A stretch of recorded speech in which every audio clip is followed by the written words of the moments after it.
All right, we're supposed to find the median, the mean, the variance, and the standard deviation from all these different annual salaries from the 8 different states. So you got a ton of data here. You're about to see the power of Excel. It's going to save you a ton of time. Oh, that guy made a lot of money. Woohoo. Okay, let's keep going down to the bottom. And I pre-marked them there. So median, mean, variance, standard deviation. So what you're going to do is you're going to make sure you're all the way to the left-hand side. Make sure you're in column A. Click the cell right underneath the first column of data. We're going to go to the function bar. We're going to make sure we're in statistical. So the first box here is going to be the median. So we're going to scroll down to the median. That starts with an M. There it is. Boom. And it says, what do you want the median of?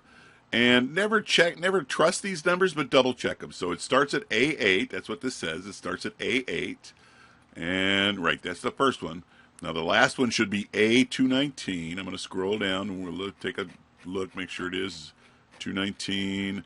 And it is. So this number array here is correct. So I'm just going to click OK. So there's the median. That's the piece of data that's directly in half. So half of the numbers, half of the salaries will be higher than that, half of the salaries will be lower. So now we're going to do it again. We're going to click the cell for the mean. F of X, make sure we're statistical. Average means mean. Okay? And you see what it did? It shifted everybody by 1. That's what you got to watch out for. So now we have A8 through A20, 220. That is not correct. Let's go ahead and pick that cell. We're going to go to function of X again, average, but this time with this highlighted, we're simply going to highlight the data. So it does start at A8, but I'm just going to highlight it anyway. Just highlight all the data, all the way down here to the bottom, to 219. See that?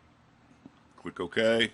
So there's the mean. So if you add them all up, and divide by 211, however many there are, that's the number you're going to get. So you'll notice that the median and the mean are pretty close to each other. It's a good sign that tells us that this data set is normal. So let's go to variance.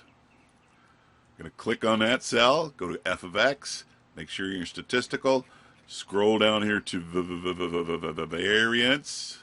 And we always take the variance S. S means sample. And so now we know it's A8 through A219. I'm just going to take a big shortcut. Click OK.